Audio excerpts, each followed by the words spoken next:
اس کی مبارک بارگاہ میں حمد و ثنا اور دربار رسالت مآب صلی اللہ علیہ وآلہ وسلم میں ہدیہ درود و سلام، ہدیہ عقیدت عرض کرنے کے بعد نہایت واجب الاحترام معزز محتشم مکرم سامعین و ناظرین کرام، آج کے جمعہ المبارک پہ میری گفتگو کا عنوان، تقریر کا عنوان، درس کا عنوان ایک بہت بڑا معاشرتی مسئلہ ہے جس کو سمجھ کے اس پہ عمل کرنے کی بڑی اشد ضرورت ہے۔ احباب ذی وقار، جب انسان کلمہ طیبہ اپنی گرد زبان کر لیتا ہے، جب کوئی کلمہ ہو جاتا ہے، کلمہ پڑھنے والا بن جاتا ہے، تو پھر کلمے کے تقاضے اس میں لازمی ہوتے ہیں۔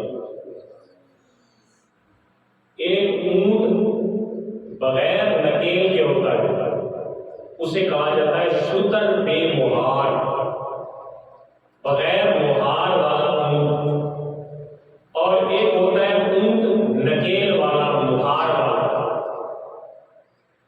جب کوئی انسان کلمہ اسلام پڑھ لیتا ہے تو وہ شتر بے مہار نہیں رہتا، بلکہ نکیل والا اونٹ بن جاتا ہے۔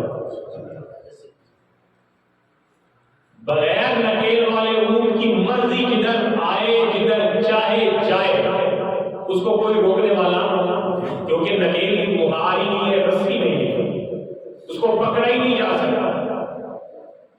اور جس کی مہار اور رسی ہے وہ مالک کے قابو میں ہوتا ہے، مالک اسے بٹھائے، مالک اسے کھلا چھوڑے، مالک اسے اٹھائے، اس پہ وزن لا دے، اس کو نچائے، غرض ہے کہ مالک کے وہ فرمان برداری میں ہوتا ہے، جیسا مالک چلاتا ہے ویسا وہ کرتا ہے۔ آئیے سمجھتا۔ تو جب کوئی انسان کلمہ پڑھ لیتا ہے تو وہ اس مہار والے اونٹ کی مثل ہو جاتا ہے، پھر مالک کی مرضی پہ چلنا پڑتا ہے۔ گل سمجھ کوئی نہیں آئی، پھر مالک کی مرضی پہ چلنا پڑتا ہے۔ اور ہم ہیں، اپنا احتساب کریں نا، ہم کلمہ طیبہ والی مہار اپنے گلے میں ہم نے ڈالی ہے، لیکن کیا ہم مالک کی مرضی پہ چل رہے ہیں؟ چلنا تو کلمہ پڑھنے کے بعد قرآن کہتا ہے یا ایھا الذین آمنوا ادخلوا فی السلم کافہ، ایمان والو اسلام میں مکمل داخل ہو جاؤ۔ کیا کرو؟ مکمل اسلام میں داخل، ادا تتر تے ادا وڈیر نہیں۔ بندہ کبھی ایک جائز کام نہیں کر لما تے نال ہی جائز نہیں ہاتھ مار لما، نہیں۔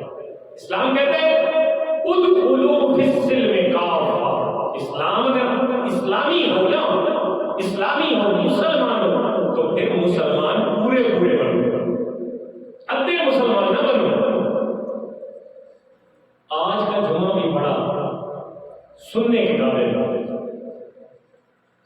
ویسے میرا پارٹ 2 چلنا تھا، لیکن اس کو میں نے تھوڑا مؤخر کر دیا۔ میں نے کہا یہ ابھی پچھلے جمعے والا ہضم کر لینا، پھر جب وہ ہضمہ ختم ہوگا تو پھر نئی جو ہے نا وہ ڈوز، نئی خوراک دیں گے، اس کو تھوڑا سا میں نے مؤخر کیا۔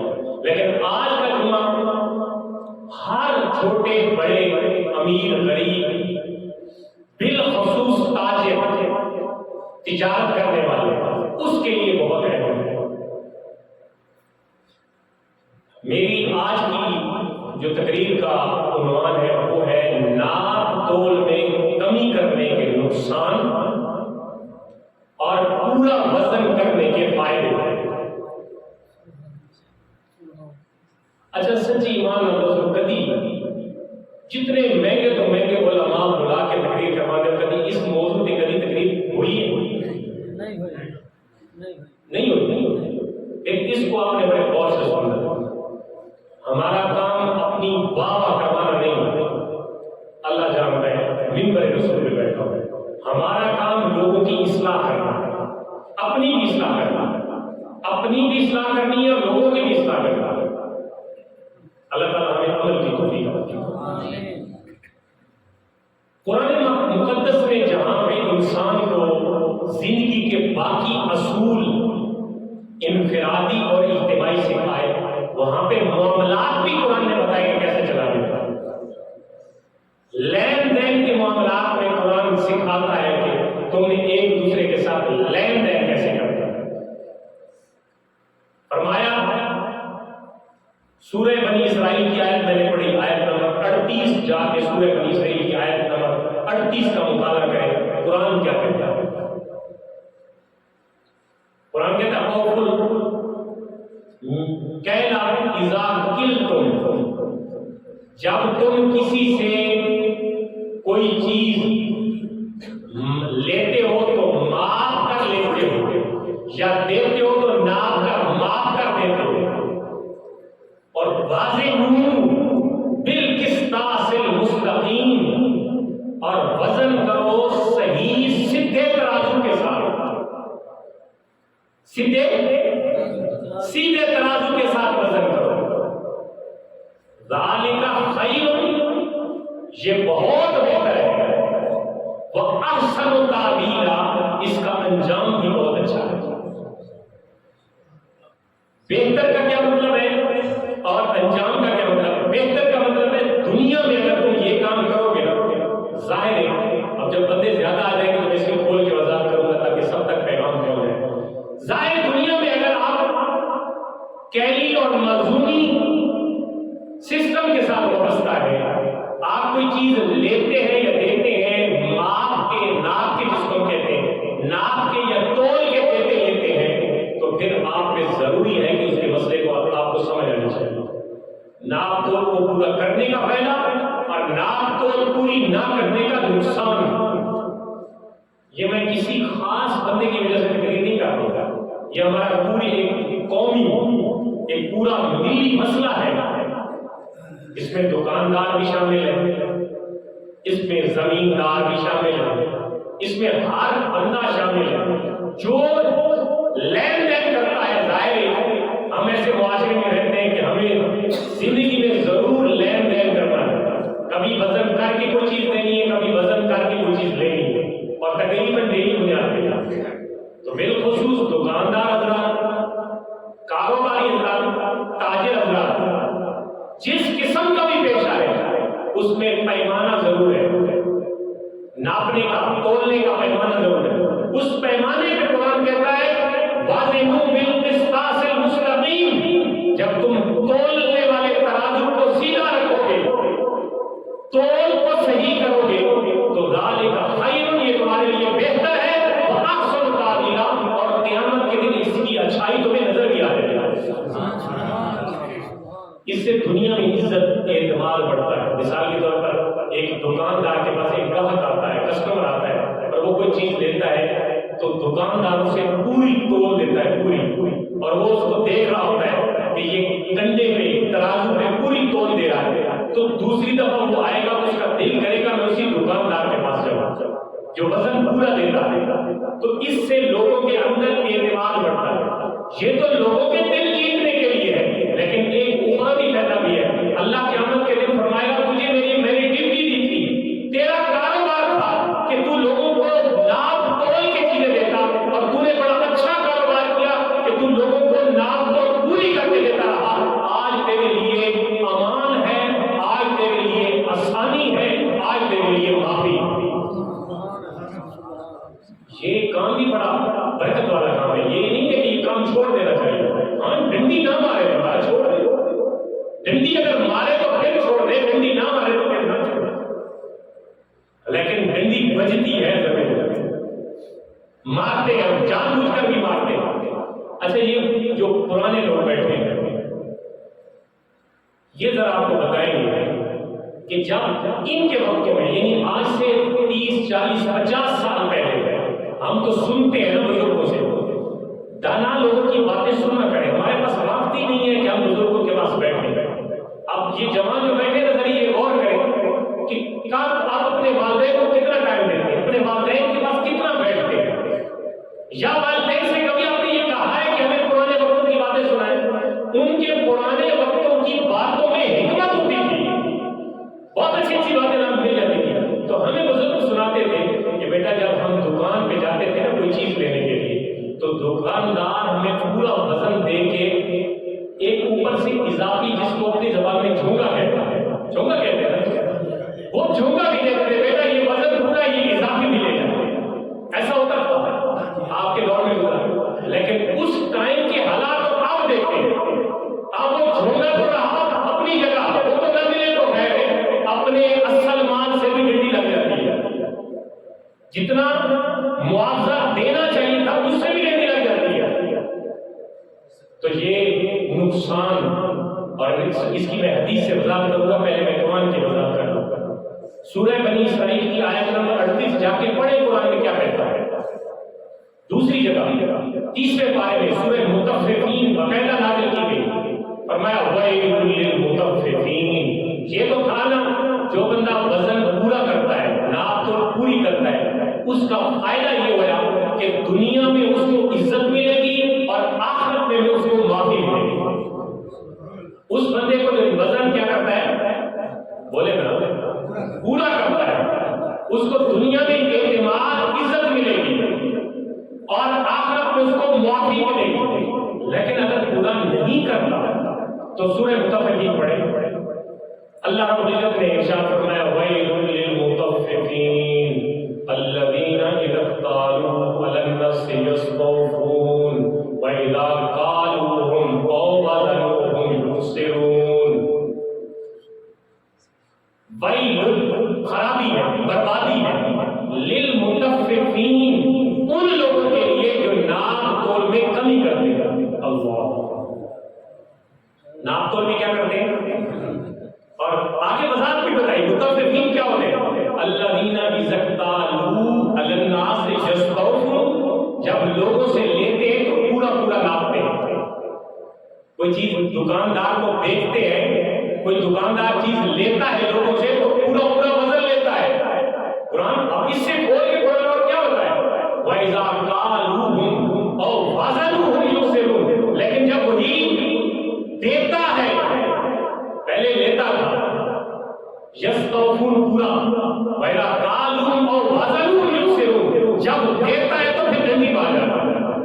قرآن کہتا ہے میں نے خود نہیں کہا، سورہ مطففین پڑھ کے دیکھیں، قرآن کہتا ہے کہ جب دیتا ہے وَزَنُوهُمْ، جب قَالُوهُمْ أَوْ وَزَنُوهُمْ، قال ہوتا ہے پیمانہ، ناپنا، اور وزن کرنا، جب وزن کر کے دیتا ہے، جب ناپ کے دیتا ہے تو پھر تھوڑا کرتا ہے، یخسرون کمی کرتا ہے۔ لا یظن اولئک انہم مبعوثون لیوم عظیم یوم یقوم الناس لرب العالمین، فرمایا کیا اسے یہ گمان نہیں ہے کہ ایک بہت بڑا دن بھی آنے والا ہے۔ اللہ، قرآن نے کیسے حسین انداز میں سمجھایا، قرآن سمجھا رہا ہے نا، حسین انداز میں سمجھا رہے ہیں، کیا اسے گمان نہیں ہے، کیا اسے عقل نہیں ہے، پتہ نہیں ہے کہ ایک بڑا دن آنے والا ہے، یوم عظیم۔ اس بڑے دن میں کیا ہوگا، یوم یقوم الناس لرب العالمین، اس دن لوگ اپنے رب کے سامنے کھڑے ہوئے ہوں گے، تب مجھم کی طرح کھڑے ہوئے ہوں گے، جیسے بادشاہ کے سامنے اس کے غلام کھڑے ہوتے ہیں، وہ رب کے سامنے وہ سارے کھڑے ہوئے ہوں گے، جو ناپ تول میں کمی کرتے تھے وہ بھی کھڑے ہوں گے، جو نہیں کرتے تھے، جو نہیں کرتے تھے ان کا انعام ہوگا کہ اللہ فرمائے گا وامتازوا اليوم، آج چھٹی ہے جاؤ، اور جو کرتے تھے ان کے بارے میں قرآن فرماتا ہے ویل، ان کے لیے بہت بڑی خرابی اور ان کے لیے عذاب۔ اللہ، اب عذاب حضرت مالک بن دینار رحمۃ اللہ علیہ بہت مشہور صوفی گزرے ہیں، غالباً ان کا شمار تابعین میں ہوتا ہے، وہ فرماتے ہیں کہ میرا ایک جان وہ قریب الوصال تھا، قریب الوصال، مرنے کے قریب تھا. تو میں ان کے گھر اس کی عادت کے لیے گیا. اس نے مجھے کہا کہ مالک بن دینار بڑی کشمکش میں، بڑی تکلیف میں ہوں. تو آپ نے فرمایا کیا تکلیف ہے؟ کہتا ہے میرے سامنے 2 آگ کے پہاڑ ہیں. اللہ، کتنے؟ 2 آگ کے پہاڑ ہیں اور مجھے حکم ہو رہا ہے کہ ان پہاڑوں پہ چڑھو. لیکن میرے لیے تو یہ مشکل ہے، ناممکن بات ہے کہ میں آگ کے پہاڑ کو چڑھوں. تو آپ نے پوچھا کہ کیا کرتا تھا؟ کہتا ہے میں کاروبار کرتا تھا. کاروبار میں نے 2 پیمانے رکھے ہوئے تھے، 2، ایک سے لیتا تھا اور ایک سے وزن کر کے دیتا تھا. آپ نے وہ دونوں پیمانے منگوائے اور وہ توڑ دیا. اس کے سامنے توڑا. وہ کہتا ہے پہلے بھی تکلیف میں تھا لیکن اب اس سے زیادہ تکلیف میں ہوں. ہم نے کیا ہے؟ کہتا ہے جب لیتا تھا تو اس پیمانے سے لیتا تھا، جب دیتا تھا تو اس پیمانے سے دیتا تھا. اللہ، یعنی جب لینا ہو تو پھر اپنے انداز میں تول رہا ہے، جب دینا ہو تو پھر اپنے انداز میں تول رہا ہے. تو اس حساب سے دیکھیں قرآن کہتا ہے ویل للمطففین، ایسا نہ کرو. اب بہت سارے لوگ ہیں مختلف پیشوں کے ساتھ بس رہے. کوئی پرچون کا دکاندار ہے، کوئی آڑت کا کام کرتا ہے، کوئی کپڑے کا کاروبار کرتا ہے، کوئی تیل کا کاروبار کرتا ہے. ہر ایک کام میں پیمانہ ہے تولنے کا. ہر ایک کام سمجھ آ رہی ہے؟ ہر ایک کام میں پیمانہ ہے تولنے کا. اب اگر بندہ تول میں، لیٹروں میں، گز میں، سیر میں، کسی بھی چیز میں اگر وہ گھاٹا کرے گا تو سب میں وہ ویل للمطففین میں آئے گا.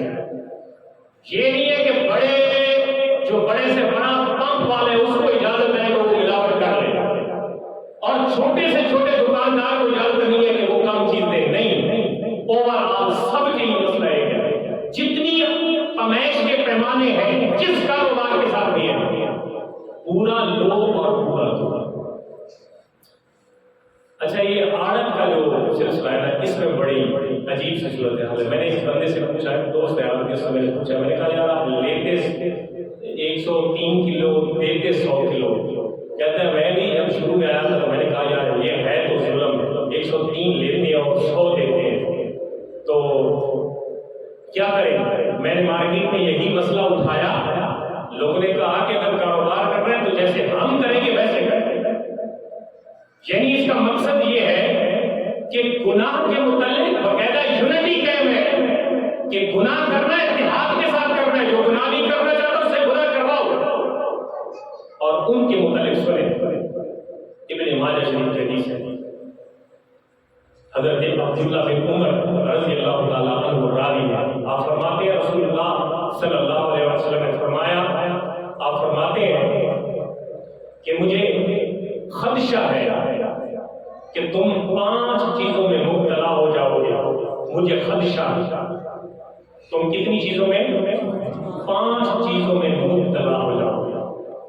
فرمایا وہ 5 چیزیں کون سی ہیں؟ اور پھر آپ نے دعا بھی دی کہ اللہ تعالیٰ سب کو ان سے محفوظ رکھے. 5 چیزیں. فرمایا جب کسی قوم میں بے حیائی، فحاشی عام ہو جاتی ہے، گناہ کا تصور ہی نہیں ہوتا، کسی کے گھر میں ملا روک آؤ جاؤ، مختلف کی گندی محفلوں میں اس کا حصہ بنو اور پھر گندی محفلیں منعقد کرنے میں پیش رہو، تو یہ بے حیائی ہے.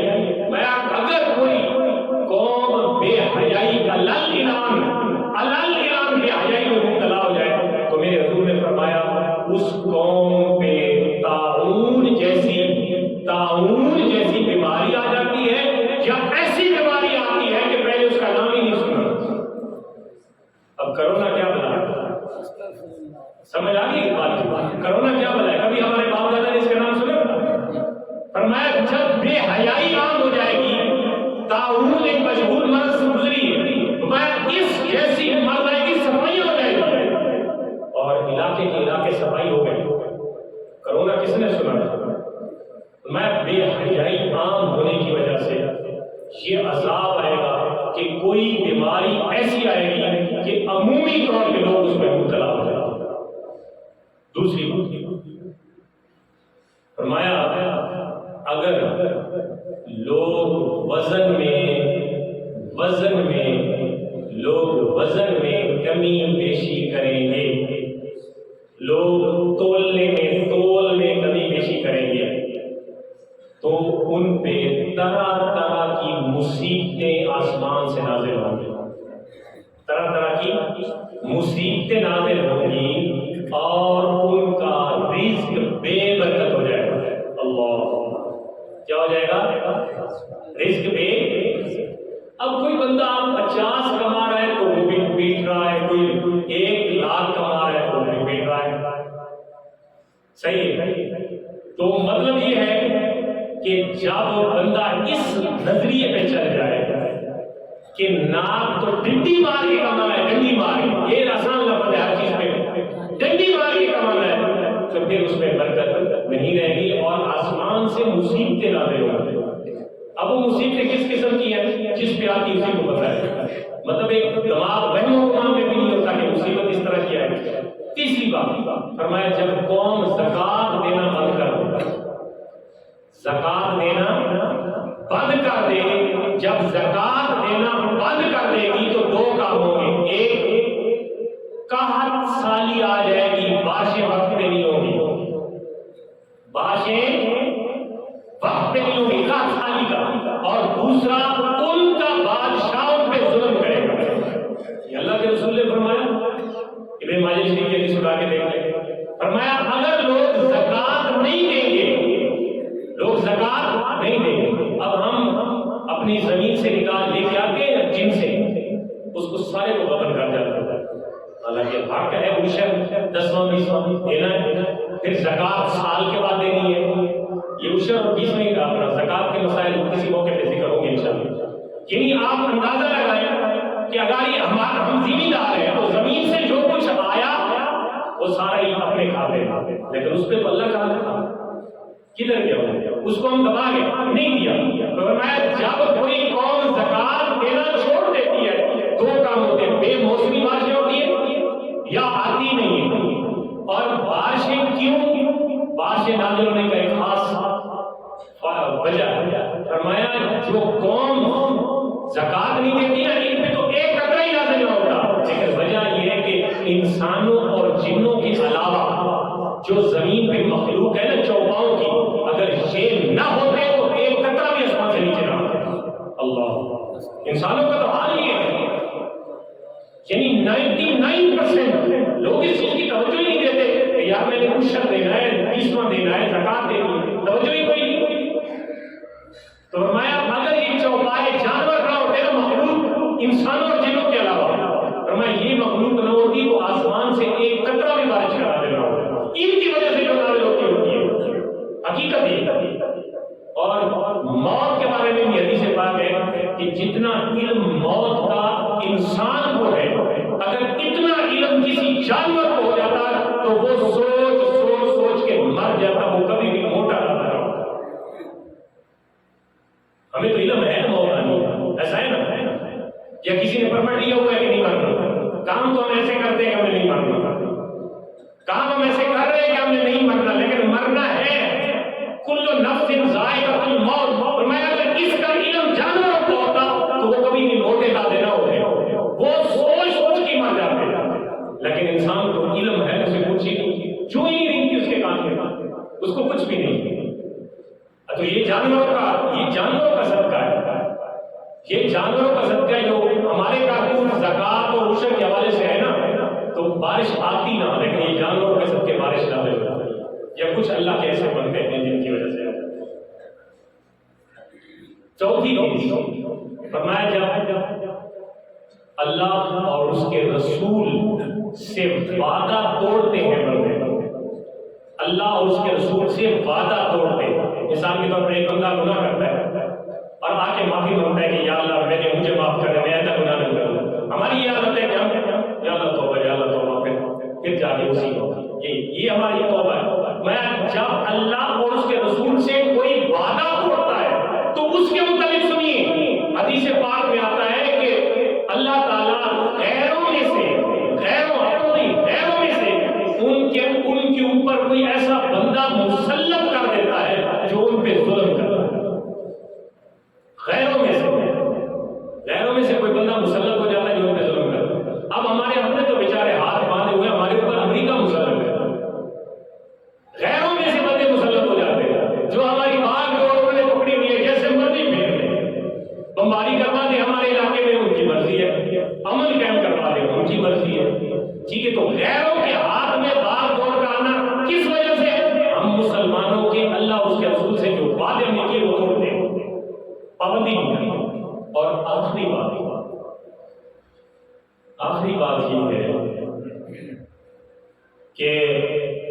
اللہ اور اس کے رسول صلی اللہ علیہ وسلم کے بتائے ہوئے قانون کے علاوہ،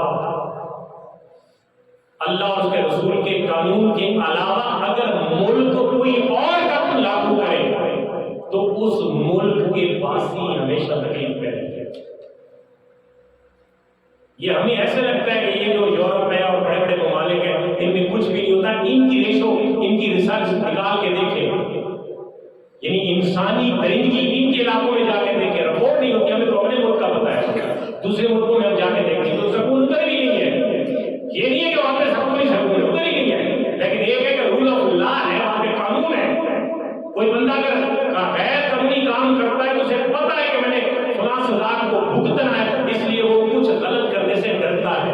ہم نہیں ڈرتے کیونکہ ہمارے پاس قانون نہیں، قانون ہے لیکن امپلیمنٹ نہیں۔ تو اس لیے یہ حدیث میں نے ابن ماجہ کی سنائی جس میں یہ 5 باتیں پہلے بتا دی گئی تھیں۔ رسول اللہ نے فرمایا کہ جب قوم میں ایسی باتیں ہوں گی تو پھر وہ ذلت کی پستی میں جائیں گے، وہ عروج ترقی کی طرف نہیں جائیں گے۔ تو اس بات کو سمجھیں۔ میرا موضوع تھا ناپ تول کا، تو اس حوالے سے میں اگلی بات عرض کروں۔ حضرت شعیب علیہ السلام حضرت ابراہیم علیہ السلام کی اولاد میں سے ہیں، اہل مدین اور اصحاب الایکہ کی طرف ان کو نبی بنا کے بھیجا گیا۔ کچھ نے کہا کہ یہ تو علیحدہ بستی ہے، اور کچھ نے کہا کہ جی اصحاب الایکہ ایک جنگل ہے اور اس میں جو بستی ہے وہ اصحاب مدین اس کو کہتے ہیں۔ حضرت شعیب علیہ السلام ان کی طرف مبعوث کیے۔ بہرحال شعیب علیہ السلام خطیب الانبیاء بہت خوبصورت بات فرمایا کرتے تھے۔ حضرت شعیب علیہ السلام بہت خوبصورت بات کیا کرتے تھے۔ اس بنیاد پہ ان کا لقب خطیب الانبیاء رکھا گیا، یعنی انبیاء کے خطیب، انبیاء میں سے جو خطیب اور حضرت شعیب علیہ السلام وہ ہیں جن کی بیٹی حضرت موسیٰ علیہ السلام کے نکاح میں، اور وہ بھی اس کی بنیاد میں سے حکمت کی بات ہے، لیکن اس کی بنیاد بھی ایک انسانی خدمت بنی۔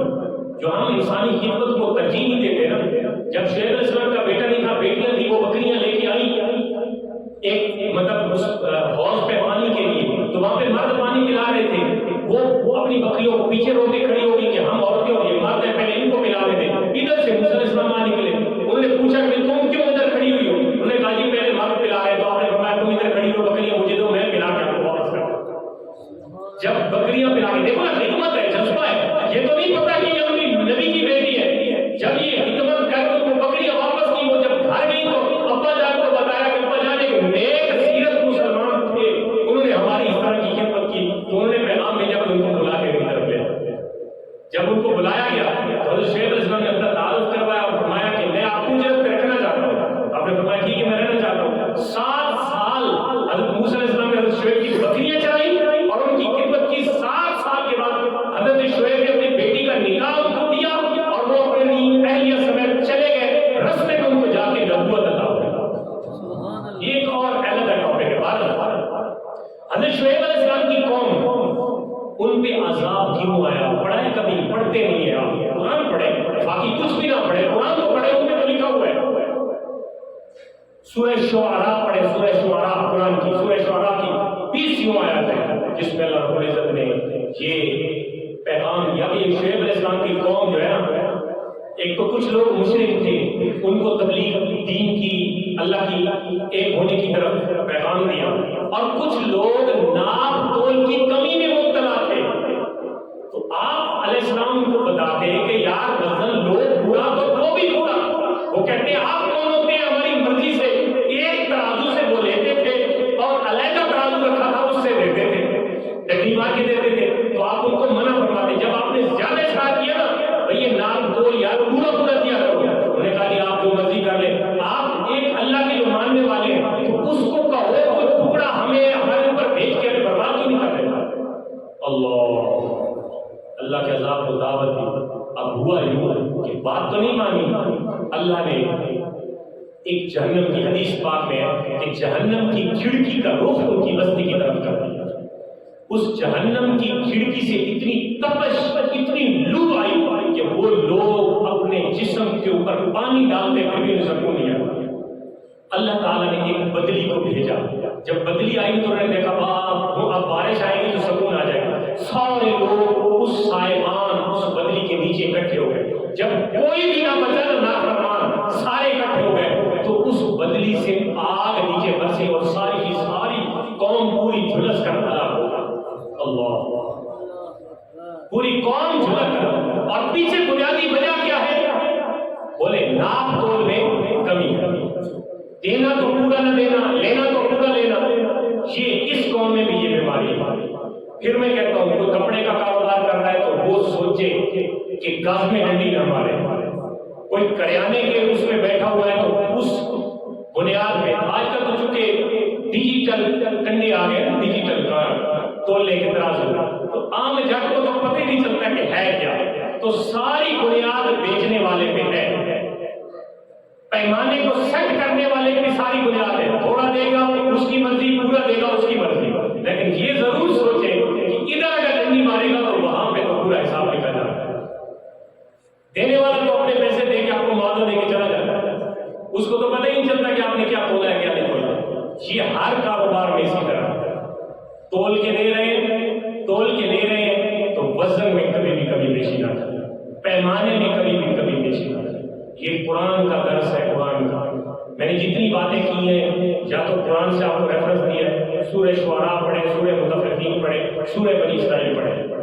وضاحت کے ساتھ جو لوگ ناپ تول کی کمی میں مبتلا پائے گئے، شعیب علیہ السلام کی قوم کا میں نے قرآن سے آپ کو ذکر کر کے بتایا کہ انہوں نے ناپ تول کی ان میں بہت بیماریاں تھیں، لیکن سب سے بڑی بیماری تھی کہ وہ اس میں کمی کر دیتے، پورا ناپتے تولتے نہیں تھے. اس بنیاد کو انہیں ہلاک کیا.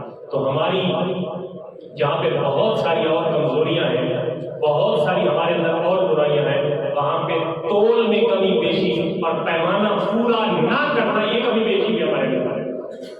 بدقسمتی ہے ہماری. اس سے آج کے درس سے یہ ذہن میں رکھیں کہ قرآن پاک میں اللہ تعالیٰ نے سورہ بنی اسرائیل میں فرمایا کہ اوفوا الکیل اذا کلتم، جب کوئی تم وزن پیمانہ کرو تو پورا کرو. وزنوا بالقسطاس المستقیم، جو ناپ اور تول کا پیمانہ تم نے رکھا ہے وہ سیدھا رکھو. اور ذالک خیر، یہ تمہارے لیے بہتر ہے. واحسن تعدیلا، اور قیامت کے دن تمہارے لیے عزت کا باعث بنے گا. تجارت کرنا ممنوع نہیں ہے، کاروبار کرنا، بلکہ کاروبار کرنے والے کے بارے میں تو یہ ہے کہ اللہ کے پیارے محبوب نے فرمایا التاجر الصدوق مع الانبیاء، جو سچا تاجر ہوگا نا، سچا تاجر کمائے گا رزق، تجارت کرے گا. فرمایا قیامت کے دن وہ میرے قریب ترین ہوگا. مع الانبیاء کا ذکر ہے، انبیاء کے جہاں پہ عہدے ہوں گے نا تو سچا تاجر جو ہوگا وہ ان عہدوں کے قریب ہوگا. تو حوصلہ افزائی کی گئی ہے تجارت کی کہ تجارت کرو لیکن ملاوٹ نہ کرو. اللہ کے محبوب چاہ رہے تھے، ایک گیہوں کا ایک ڈھیر لگا ہوا تھا گندم کا. حضرت ابو ہریرہ روایت کرتے ہیں مسلم شریف اور دیگر حدیث کی کتابوں میں. آخری بات آپ چیک فرما کے صحابہ کی رہنمائی بھی فرما دیتے تھے، لوگوں کو درس بھی دیتے تھے. آپ گئے اور آپ نے اپنا ہاتھ مبارک اس کے اندر ڈالا، اور اندر جب ہاتھ ڈالا تو اندر سے گندم گیہوں گیلا تھا. آپ نے وہاں سے مٹھی لیا، آپ نے فرمایا یہ کیا ہے؟ تو انہوں نے کہا جی بارش پڑی تھی جس کی وجہ سے گیلی ہو گئی. بارش پڑی تھی جس کی وجہ سے گیلی. آپ نے فرمایا تو پھر گیلی کو اوپر رکھو نا، اور جو خشک ہے اس کو اندر رکھو تاکہ لینے والے کو پتہ چلے کہ یہ گیلی ہے. تو آپ نے گیلی کو چھپا لیا اور خشک کو اوپر ڈال دیا تاکہ دینے والے کی آنکھ کو دھوکہ ملے. آپ وصول پورے کریں لیکن آدھی چیز دیں، اس طرح نہیں. آپ نے سمجھایا، فرمایا اس گیلی کو باہر نکالو، اس کو ڈھیر کے اوپر لگاؤ، اور جو سوکھی ہے اس کو اندر ڈالو، اور جو آنے والا ہے اس کو بتاؤ کہ یہ گیلی ہے. اپنی چیز کا عیب بتاؤ. نہیں فرمایا. اسی موقع پہ آپ نے فرمایا من غش فلیس منا، جو ملاوٹ کرے گا وہ ہم میں سے نہیں ہے. تو ہماری دودھ کی دکان کے اوپر یہ حدیث لکھی ہوئی ہوتی ہے، ہماری بیکری کی دکان کے اوپر حدیث لکھی ہوئی ہوتی ہے من غش فلیس منا، جو ملاوٹ کرے وہ ہم میں سے نہیں. اور اندر ہر چیز ملاوٹ کی ملتی ہے. اتنا ظلم ہے. اب تو دکانداروں کے پاس جائے نا تو وہاں پہ لکھا ہوتا ہے 100 والا دودھ، 120 والا دودھ، 130 والا دودھ. میں صرف دودھ کی مثال دے رہا ہوں اور ہزاروں چیزیں. اچھا ان سے پوچھو یہ 100 کیوں ہے، 120، اس میں اتنا پانی ہے، اس میں اتنا پانی ہے، اس میں اتنا پانی ہے. خدا کے بندے رکھو ہی خالص. لوگوں کو بتاؤ خالص سے لینا ہے تو لے، نہیں لینا تو اگلی دکان سے. یہ حالت ہے ہم مسلمانوں کی. اور روزانہ پڑھتے ہیں ہم کہ ملاوٹ گناہ ہے،